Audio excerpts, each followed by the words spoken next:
Hello, everybody, and welcome back to the Murphy Booth. Martino Puccio, Matt Lasella alongside with you. It is Wednesday, beautiful day outside for February, just before the snowstorm that's about to hit us, apparently. That dang global warming.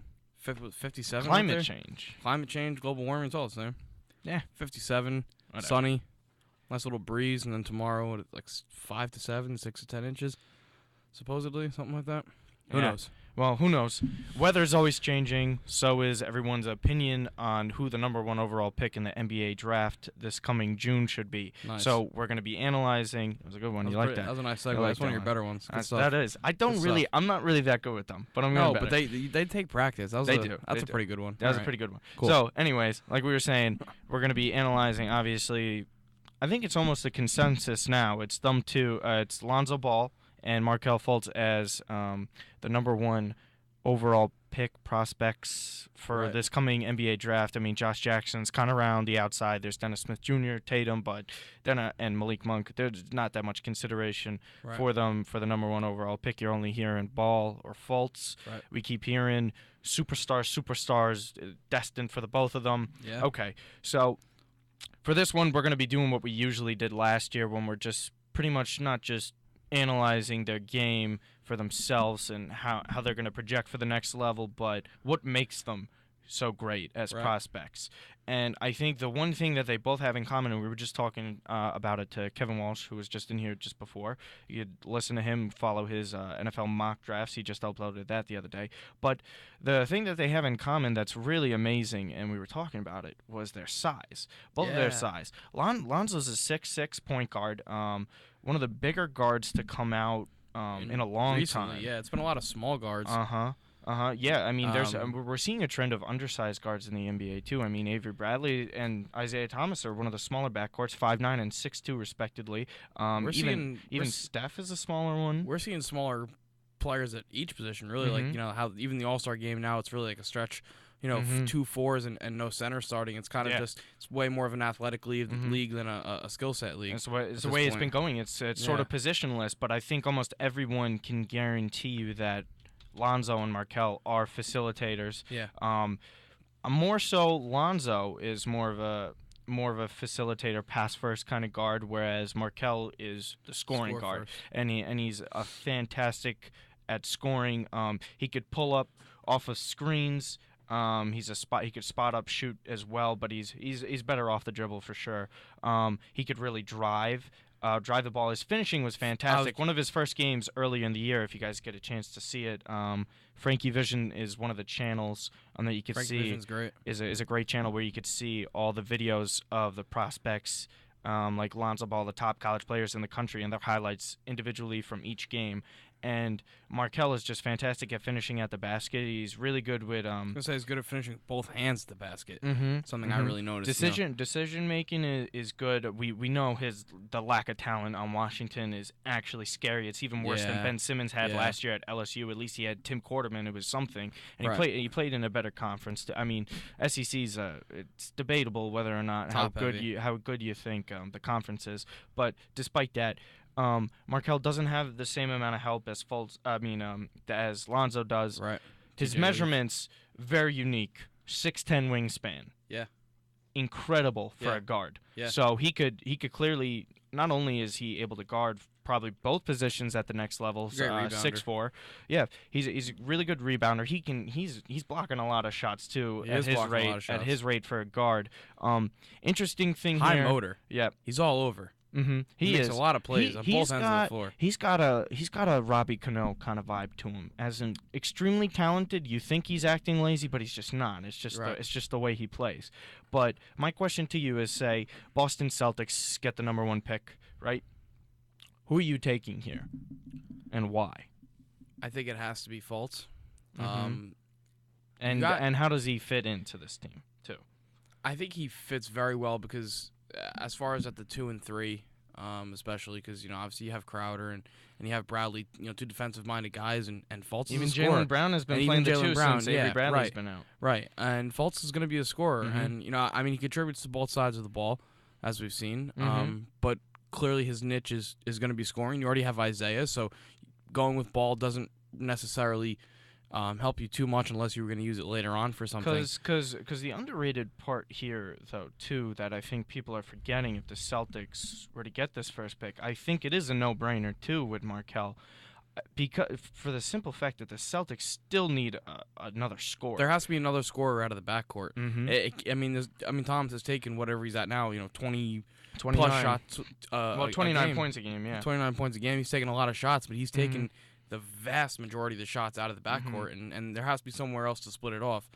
And I think they very much can play off of each other, because we saw Isaiah in his limited time in Phoenix. It was a guard-heavy team. He's playing pretty solid. Yeah, he can penetrate and dish. Also, the great thing about Markelle is that he could still play off and play the two position because he's a great shooter. He can drive the ball as well. So Isaiah he doesn't have to have the ball in his hand all the time as well, Markelle. So and he can guard the two guard position because of his height and his wingspan. Whereas Lonzo, I don't think he's as good as a fit for the simple fact it's not his size, it's just the way he plays the game. He's a ball dominant guard. Right. It's harder for him to play off of the ball, and he's going to need the ball in his hand all the time. But that means it's going to be obvious that Lonzo will just be coming off the bench for the Celtics for the foreseeable future. Whereas if Markelle, he can make a bigger impact, because he's not going to be able to play the two guard. I mean, he can play a little bit maybe as a substitute, kind of to slash a little and play with both of them together, but not a good enough shooter. And it's going to be strange because if he's coming in the second unit, then that means playing with Marcus Smart as well too. Right, which is kind of similar to Ball in some senses as far as shooting. Except Ball's a much better shooter. He's got a higher percentage. Even though his shooting form is unorthodox, the ball still goes in the net. You think that's something whoever drafts him is gonna have him tweak at least a little bit. I mean, it is abnormal, and we've made reference to Sean Marion and guys like that even Korver doesn't really have. But I think the important thing is, and my problem with Lonzo Ball's shooting is that how long it takes for him to shoot. Yeah. The quick release is a very important part of your shot, especially in the NBA. Like, guys are going to get on top of you very fast. They'll close down on you. The second, and this is in any professional sport, the second they see a weakness and something they can take advantage of, they're just going to keep exploiting it. So, I mean, Lonzo's, it doesn't take that long for him to shoot, but if his release could get a little bit quicker, then yeah, it's only going to help him. Then it'll help him. But that's the problem sometimes when you're shooting unorthodox like that. And I think if you fix something like that, you completely tear it down and rebuild. You don't make a slight. You can't fix just make to a it. slight adjustment. But even then, it's a big issue. Right. So I think the scoring is really what's going to separate Markelle, and Markelle can be a facilitator too. Let's not get it twisted here. I mean, I would say Lonzo's definitely not leaps and bounds ahead of Markelle. It's the main entree of his game. But if you look at them both and you would say, okay, who's the real point guard here? You would say Lonzo. But the fact that we're in a positionless NBA now and Markelle can probably play both positions bodes well for the future. And it also bodes well for a team like the Celtics too, because it gives them flexibility to make some trades. Right. So you don't have to keep Marcus Smart now. You could probably package him in the deal, or even Avery Bradley. They don't have to keep him either. Avery's on a cheaper contract. You could package him and a Brooklyn pick for, who knows, a very good player. You never know. I think the combinations are limitless, and that's what makes Markelle so great as a prospect. Any other thoughts on Markelle and why he's still a better prospect at this point? Because I don't think it's a discussion. No, I don't. I think we mentioned. I think we touched on everything that puts him ahead, and I still like to fall back onto, because he is, being at 6'4", he's probably not going to be playing the one, regardless of where he is. Probably going to be shifted towards the two a little bit, and I think shooting can only get you so far. Especially when you're not Klay Thompson's a 2 at 6'7", and Klay Thompson can shoot over some guys. 6'4", it's a bit harder. So I think one of the things being his ability to finish around the rim with both hands is really what puts him ahead that much more, and to play through contact. He's built out. His frame is pretty built out, and I think that's gonna kind of just puts him ahead of a guy like Monk, who's just as good a shooter, and finishes Definitely hard at the better rim. shooter. Finishes hard at the rim a lot. Yeah, he does. But not necessarily with the same efficiency and. No. You know, Monk obviously is a different one. We'll eventually get to him one day here. But the really crazy thing about Markelle is that he really is just able to play both positions, and I know I keep stressing that. It's a very big deal in today's NBA to be able to have someone like that.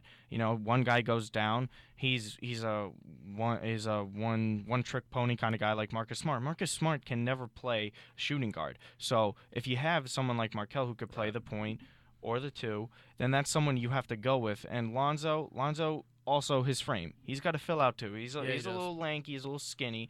I'm not worried about. I'm sure he'll fill out because I mean it could be Brandon Ingram. It could be worse. I mean, is there fear of him becoming just like a glorified Michael Carter Williams? I mean, Carter Williams hit his peak early and then kind of Carter Williams. I think the thing with him was he was playing on some really bad Philly teams, so his numbers were inflated. He was shopped around a little bit and really couldn't get comfortable anywhere. Yep.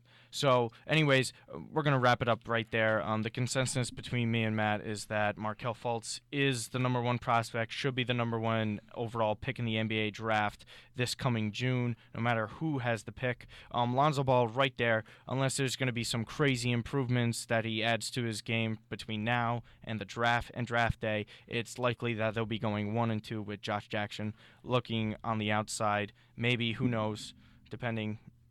Same things can happen at combines, red flags, injuries, stuff like that. Where the balls fall. Definitely. So we'll be back after this. A little Phil Jackson for you. Phil. It's about time you got to vent on something because you haven't vented on something in a little while. I got him last week. Yeah, but this is a whole segment dedicated to that. So anyways, I'm Martino Puccio, Matt Lacello. We'll be back in a few.